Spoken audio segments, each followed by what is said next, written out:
This is going to be a talk about cognitive biases and how we value our own skill sets. If that doesn't seem like something you fancy, it's a really easy way to escape. I'm just going to come over here and stretch, and y'all are still here, so we can go on. Who here was in the keynote? Yeah, we can skip this. I'm Jess. For those of you who weren't, my name's Jessica Rose. Based in the UK, I'm from the States a long time ago. I'm really, really obsessed with how technology and humans interact. And that's not just how humans use technology, but how we build things, how we work with things. I think that in technology, it's really easy to get caught up in this new thing. It's really easy to get caught up in this new framework, or you know what, this new development, this new tooling, tabs v spaces. And clearly tabs. But I think we often forget that technology is all about humans building things for other humans. And I'm really into the squishy, complicated human parts. At my role, I get to talk to amazing, incredible, wonderful people. So developer relations is this job. I'm fairly sure my work won't see this. Developer relations is a job that I think actually shouldn't properly exist. It's too good of a job. I get to travel around the world and I get to talk to developers about what they're building. But generally, I'm talking to people who are quite a bit smarter than I am about things they're quite a bit better at. So there's a lot of self-doubt. There's a lot of, what have I done? What am I doing? I'm a former teacher, and I'm absolutely obsessed with how our brains work. Our brains are these weird, messy, complicated balls of wet meat. And they let us do these incredible things. Our brains need so much. Our brains want so much. Our brains need to learn. Our brains need novelty. Our brains love knowing that they're doing new things. Our brains, to do these, need to have a great idea of where they're standing. Unfortunately, our wet meat brains are terrible at working out where they are. To learn things, we need to know where our skill level is. So my background is in linguistics. I was a language teacher for quite a long time. Those of you who are just in the keynote probably know the zone of proximal development. And I'll go into a little bit more detail because I've got a little bit more time. It's actually a linguistics concept developed by Vygotsky, and I'm quite pleased I can say that name properly, maybe. And it's a linguistic concept that looked at language learning tasks. So say, do you know what, when you're learning a new language, if you're focused on tasks that are too easy, that are below your current skill level, you're not getting any meaningful learning done. It's good practice, and it's good socialization, and it can be nice to review, but you're not getting any new learning. Your brain isn't making new connections here. But if people are giving you language learning tasks, or if I think maybe technology tasks, they're a little bit too hard. They're too high above your level. You're not getting any meaningful learning done. Who here has sat down for a project that's way, way above your skill level? It felt real good, right? No.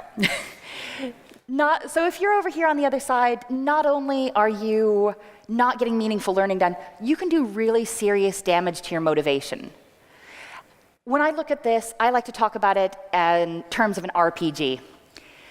If you're constantly going around the map and just bopping the low-level monsters, you're not really grinding effectively. And if you're going to go immediately to the biggest bops on the map, you're just going to get swatted down.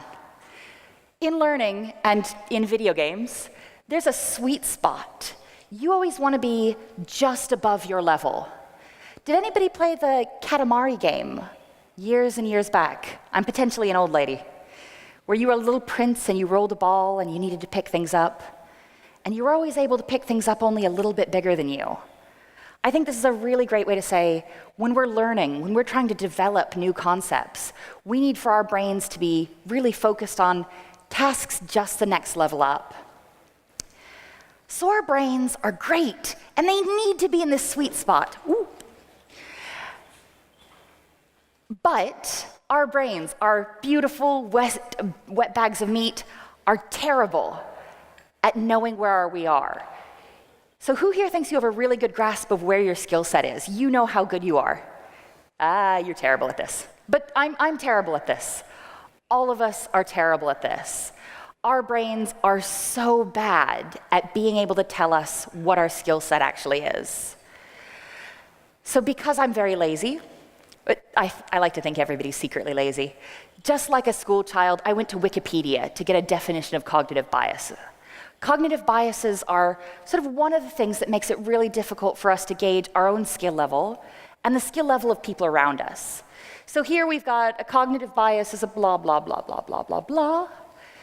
But my husband, who saw me work on this talk, gave me a much better definition of cognitive bias. He said, you know what? A cognitive bias is when your brain uses bad data and makes a dumb decision and gets really, really committed to that dumb decision. Your brain is taking bad input, making bad output, and is going to go ahead and commit that. And my favorite cognitive bias is imposter syndrome. Well, maybe my second favorite. Who here knows what imposter syndrome is? Excellent. For those of you who don't, imposter syndrome is, I like to define it as the cold, sick, wet feeling that you get sort of in your chest sometimes, where you feel like you have no idea what you're doing. Let's say in a professional environment, you're at work and you're working on something and oh my God, you don't know what you're doing. But when you look around at your peers, they seem fine. Shit. We can edit out swears too, I think. Imposter syndrome is the feeling that you have no idea what you're doing, where you're sure that everybody around you is completely fine. Imposter syndrome sucks. Who here is... Oh, we'll come back. And like, the feeling is nice and abstract. Say, oh, well, imposter syndrome's this feeling that you don't belong, the feeling that you can't hack it, the feeling that, oh my God, work is going to realize that I'm not good at this and they're going to fire me and I'm going to have to live outside and I live in England, so it's going to rain all the time and it's going to be terrible. Oh God. But that kind of feeling isn't as productive as looking at the studies. Studies are nice, anecdotal data, well, not anecdotal data, which is a little bit more solid about telling you about all the times I try not to cry. Imes and Clance did one of the first big research studies into imposter syndrome. And they did a research study focusing on high-achieving women in professional roles. And they actually recorded their outcomes. So they said, you know what, yes, imposter syndrome is this feeling, but here's the actual effects it had on people we studied. They said they reported feelings of inadequacy.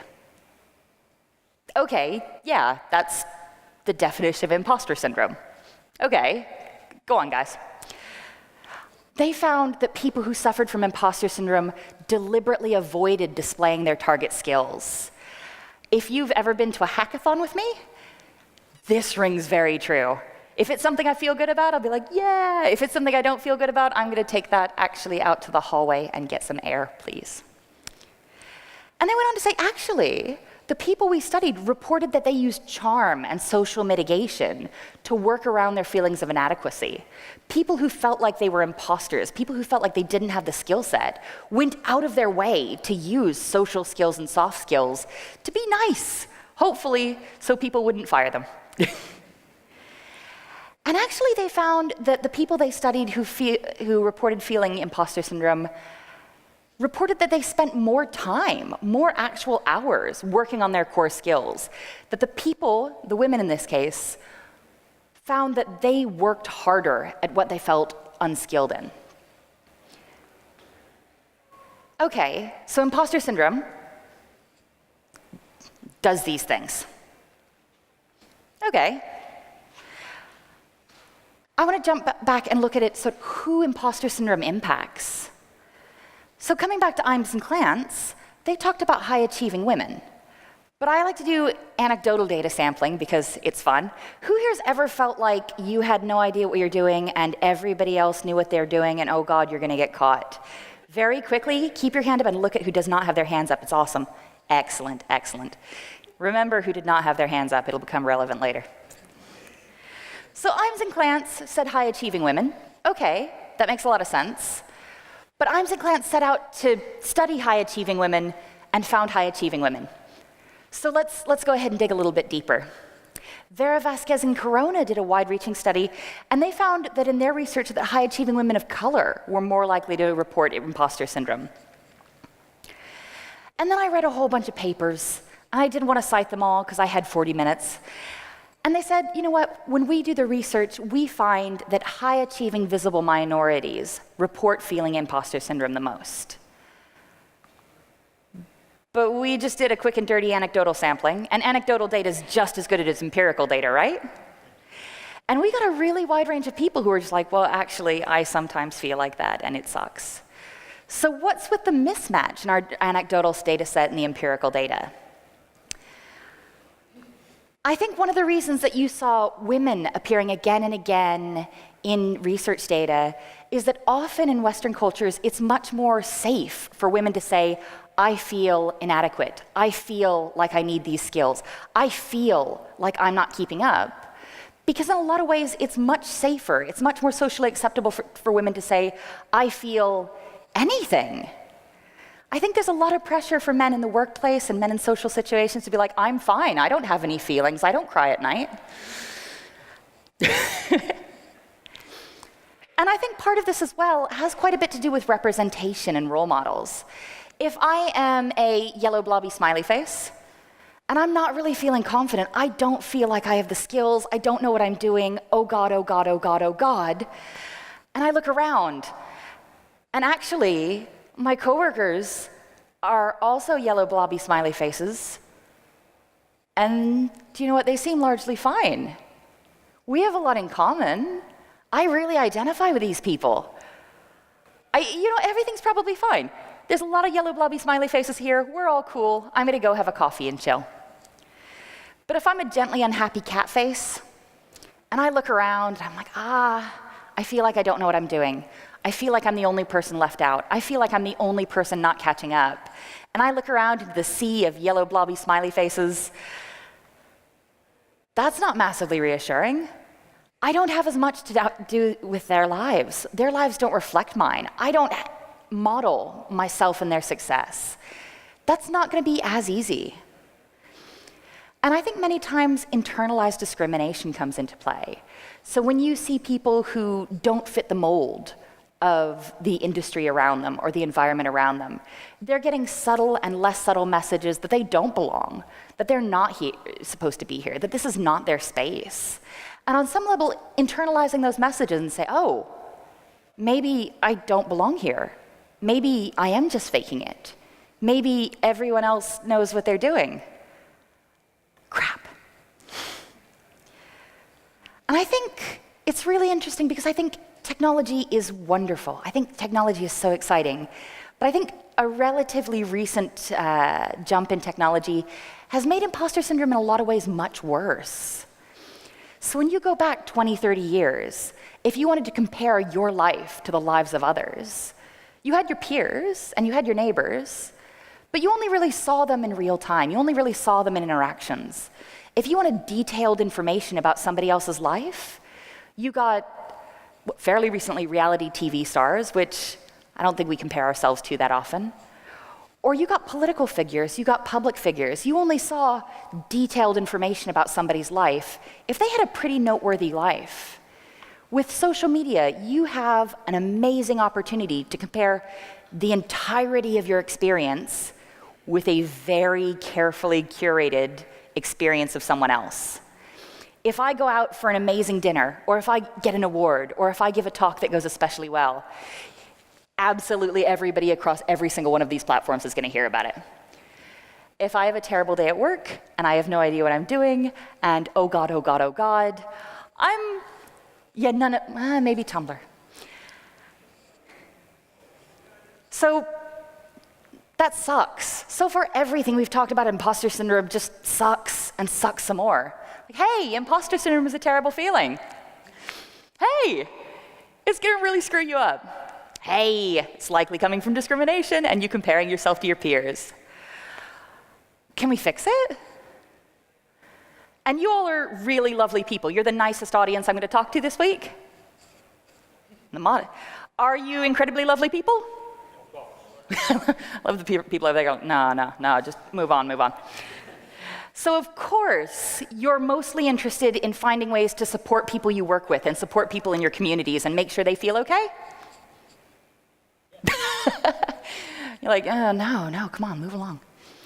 So if you want to make things better for others, I'm going to give a couple really quick and dirty practical tips. The first thing I'm going to tell you is never tell another human being they have imposter syndrome.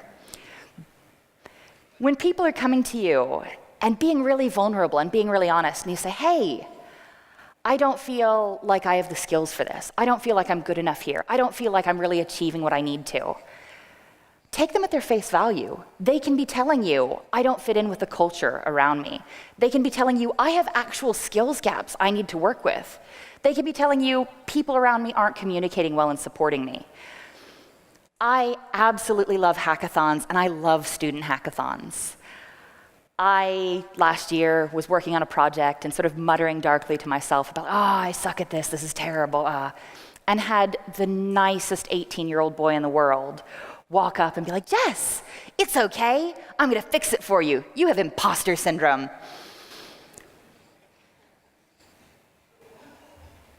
And I get that 18-year-olds know a lot of things, and I get that 18-year-olds think they know a lot of things, but nah. Do give actionable, quality, positive feedback. Who has maybe bitched about an open source project online that wasn't working super well? Yeah. Who has, same question from earlier today, who's gone ahead and gotten in touch with somebody who built something you love? Love it here. Get in touch with people and give them quality feedback. Go ahead and say, hi, I see that you worked really hard on this. And feel free to give this feedback when things don't work out. Say, hey, do you know what? We were working on this project together. It didn't really work, but you really put a lot of energy into it. I like how you approach this. I like how you organize that. Don't give compliments just to make people feel better, but give quality compliments. Give quality feedback that's positive around things that you admire in other people. And if you get a chance, talk about your own fears. It's terrifying. So if you're in a position where you feel safe, who here feels really safe in your communities or your companies or, all right, we gotta trade lives. This one's not risk-free. So coming up and saying, sometimes I have no idea what I'm doing and it's terrible, is fairly high risk. Because there's a chance that people are gonna hear that and go, oh, that person has no idea what they're doing and they are terrible. But if you're in a position where people are looking up to you, the cool thing about technology and the cool thing about interconnectivity is chances are you're somebody's role model without being aware of it. Somebody in your company, somebody in your community, somebody in your online community looks up to you for something you're bringing to the table. If you're able to say, I don't always know what I'm doing, sometimes I'm a little bit freaked out, you're giving them a really wonderful opportunity to frame their own doubts, their own insecurities within somebody they really, really admire's experience. But you know what? Helping other people's great. How can you fix imposter syndrome for yourself? How can you just go into your brain and just rejig that so it's absolutely fixed and nothing bad ever happens again? You cannot do that. There is no way to just magically stop cognitive biases from happening. One thing you can do is get better data. So if imposter syndrome is using bad data to make bad decisions, get somebody else, get a disinterested third party to tell you what you're really doing. I don't necessarily mean go for expensive certifications unless your company is paying for it, then, But build something new. Work as a mentor. Teach somebody something. Do something where you're demonstrating your skill set and adding value for somebody else. It's a wonderful opportunity to get real-time feedback in what you're doing really well. You can't fix imposter syndrome, but you can fix that weird cycle. So for me, I will notice that I don't really know what I'm doing with this task. And, oh God, do I know what I'm doing in my job? Oh God, everybody else seems cool. They're gonna notice that I don't know what I'm doing, and they're gonna fire me. and then I'm gonna lose my flat, and then I'm gonna get divorced, and God, I'm gonna have to live outside, and maybe I'll get deported, and oh God, oh God, oh God, oh God, until you're hiding under the bed in the dark sobbing. You can't fix that feeling, that cold, sick, wet, sad feeling of imposter syndrome, but you can fix this horrible, panicked ramp up. When you find yourself feeling that everything's out of your control and everything's terrible and everything's bad, stopping to check in with yourself to say, hey, I've noticed that we're pretty upset, we're a little bit freaked out, we should potentially chill out. Being able to recognize the panic and contextualize doubts within that panic is a really efficient way to do it. When I talked to my designer about these slides, I accidentally admitted to her what I do when I'm really stressed out. And she decided to put those in my slides. So again and again, for different lovely audiences, I get to admit that I do a really weird thing that's kind of gross. When I get exceptionally stressed out and everything's bad and I'm convinced I'm gonna have to live outside, I'll usually take a small cake to the bath, which you should absolutely not do. It's gross, but if you do it, come and see me so I can tell my husband that it's not that weird. If you're a normal human being, if you're a rational, reasonable human being who would never eat in the bath, I hear that normal people, reasonable people, do stuff that they really enjoy. Play a tabletop game with your friends. If that's where your happy place is, do that. Read a book, chill out, take some time. If it's possible, even at work, when you find yourself really freaked out, go and take a time out. Say, okay, this is not working. I'm just gonna go, I don't read. Who here is an incredibly reasonable human being who exercises when you're stressed out? Whatever, get out. Or again, come and see me after the talk and tell me how you got into that cycle, because like this, if I could replace it with that, I'd be all right with that. But I want to take a little bit of a detour. So far I've been like, hey, imposter syndrome's terrible. It's terrible for lots of people. You can kind of fix it, but there's cake involved. I'm going to take you on a detour. And those of you who've been to the keynote, you all know a little bit about the detour. Imes and Clance, they talked about how imposter syndrome causes feelings of inadequacy. And that sucks. And you know what? People who suffer imposter syndrome avoid showing the skills they feel bad about. And that sucks. But I'm okay with this. If you feel bad about your skill set and you are nicer to other people about it, I'm sorry you feel bad, but yeah, go on. And you're gonna work harder. Okay, so imposter syndrome sucks in a way that's kind of productive? I'd like to go ahead and reframe this. So, since a lot of you cheated, who knows what Dunning-Kruger effect is? Way! I love Dutch audiences. Y'all are real chippy. Chirpy? So back in the late 90s, a bank robber decided to rob a bank. And if anybody's ever used lemon juice as invisible ink, you can go ahead and put it on a piece of paper and write on it. It doesn't show up until you hold it up to a light bulb or a heat source, and it just magically shows up. So this bank robber, bless his little cotton socks, painted his face with lemon juice and went into the bank, just, during the day, 3 p.m., assuming, as you do, that the cameras weren't going to be able to pick him up because he was invisible. Bless. So Dunning and Kruger, these two Cornell researchers, I imagine are much smarter people than I am, because they were sitting down and they were like, hey, look at this study. Look at this newspaper article. Look at this guy, look what this guy did. And where I maybe would have had a chuckle or, post a picture to Twitter, these guys knew that grant money was a thing. Now, hey, so this guy's pretty stupid, eh? Yeah. We should get some money to study stupid people. Yeah. So they did a relatively wide-reaching study where they took about 2,500 participants and got them to sit through an aptitude test. I'm not sure if it's popular in the Netherlands, but do you ever have jobs where you have to take sort of an aptitude test, like basic math, basic language? Real fun, eh? I imagine that they paid their participants something to get them to sit through a test. But they gave them this test to be like, well, you know what, here's your language skills and here's your math skills. And they got the results back, and the results look very familiar for anybody who's ever done any kind of test. Some people suck, and they get progressively better as you look through the test scores. But they gave people the test and then took the test away, and then gave them another piece of paper with a chart on it, with just a blank chart, and said, okay, you know what, you just took this test, good for you, thank you very much, we're gonna give you a check. But before we give you the check, show me on this chart how you think you did compared to your peers. Show me how smart you are compared to all of the other humans in the world. And they found that the, do we want to say stupid or least skilled? Do we want to be real nice or real honest? Stupid, yeah. They found that the less competent were the most likely to artificially overvalue their own skills. They say, hey, these people are genuinely and honestly too stupid to know they're stupid.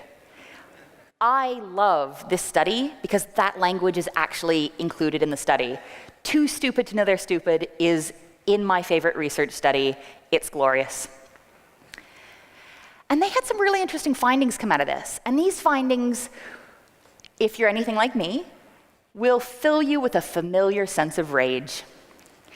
They found that people who suffered from Dunning-Kruger, I think we're going to say this bottom quartile over here, the least skilled, who rated themselves artificially highly. And I'm also going to take you over here where, you know what, the people who are the best, the people who are amazing, undervalue their own skills. And the closer you get to sort of actual competency, the closer you have a real honest look at your own skill sets. But these people, again, bless their little cotton socks,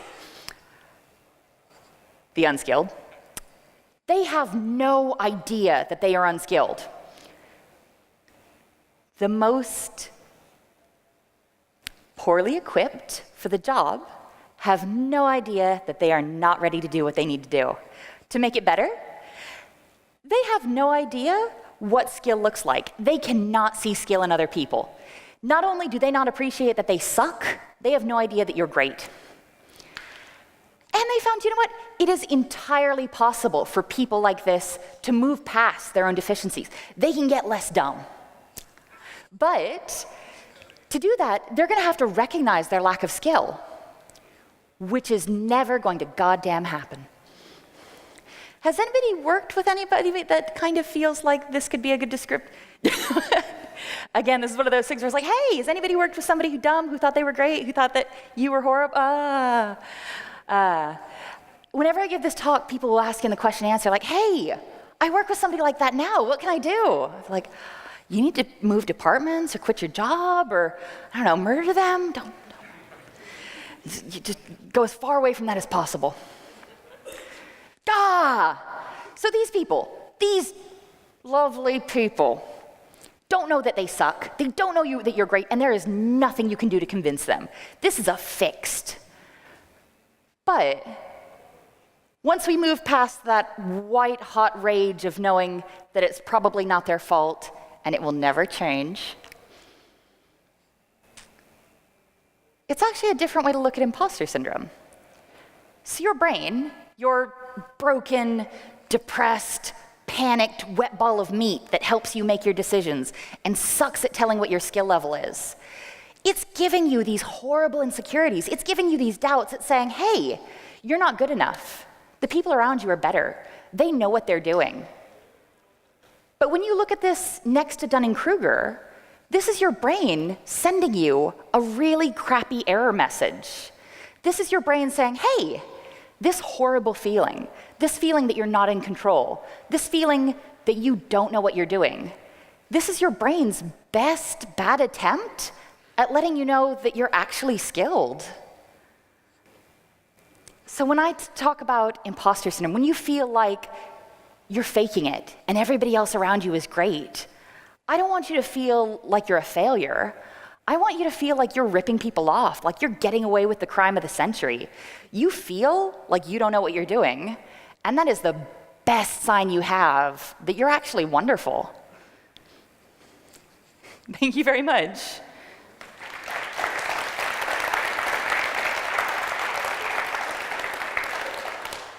So questions are always really, really difficult. I know that Dutch audiences are sort of absolutely very, very shy. So I've got my Twitter handle down here, and my DMs are open. So if you want to have a conversation around this, if you want to tell me your opinion, you can either go ahead and do it in a public forum and yell at me there, ask me a question now, or you can DM me a note and we can have sort of an off-the-books one-on-one. If you want to tell me that I'm wrong or dumb, you should probably DM me. You should probably DM Matt. Yeah, if you hated this presentation, just be like, Matt, this was terrible. You were wrong about everything. Did anybody have any questions I could answer for you now? Hey, yeah. Thanks for your talk. I was just wondering, you said that you shouldn't tell anyone that they have an imposter syndrome. But I'm asking why exactly? Because if you can tell someone that he or she is thinking wrongly, Yeah. wrong path mentally, then he or she can adjust and wait a minute. Maybe I'm just looking at it wrong. So it's difficult because when somebody's telling you, I feel like I'm not good enough, they can be telling you about a whole wide range of different experiences. So when I was at a hackathon and saying like, I'm terrible at this thing, I don't know what I'm doing, I literally meant, I've never done this before, I'm a bit pissed off. So to have somebody come along and say like, oh, you just feel bad about yourself, it's okay. I was like, that's not helpful, and I hate you. So folks could be telling you about a wide range of different things that could be happening. So it's not necessarily imposter syndrome. If you want to let them know that imposter syndrome is a thing, and it might be what their problem is, I find that go ahead and framing it as an I statement to be like, oh, do you know what? So say, hey, I feel like I don't know what I'm doing with this new project, someone says to you. To come back and say, oh, okay, can you tell me about it? Let them talk. Because that feels really good to say, okay, this, and this. That's really helpful to just listen. But then say yourself, I actually feel like this a lot. It's the whole imposter syndrome thing for me. So you can label your own feelings and kind of model that for them. But labeling other people's feelings kind of is a little bit reductive often. So you don't necessarily know that it's imposter syndrome. It could be a wide range of other things. And I think, yeah, it's just a little bit safer to let people come to it on their own. Please. May I add something to that? Of course, of course.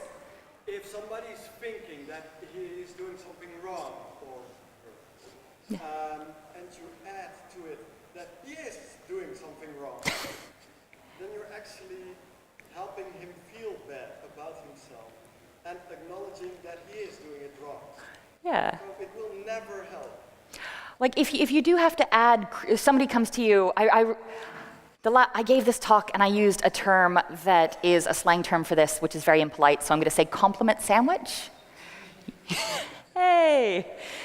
I find that if somebody comes to you and say, hey, I feel really bad about this, I'm doing a bad job at this, and they're legitimately doing a bad job at this, coming in and being really positive to say, okay, well, you know what, I really like your approach to documentation on this. It's really, really great. Actually, I see where you're struggling with this other feature over here. So, hey, you're great at this other thing. No, you do suck at this.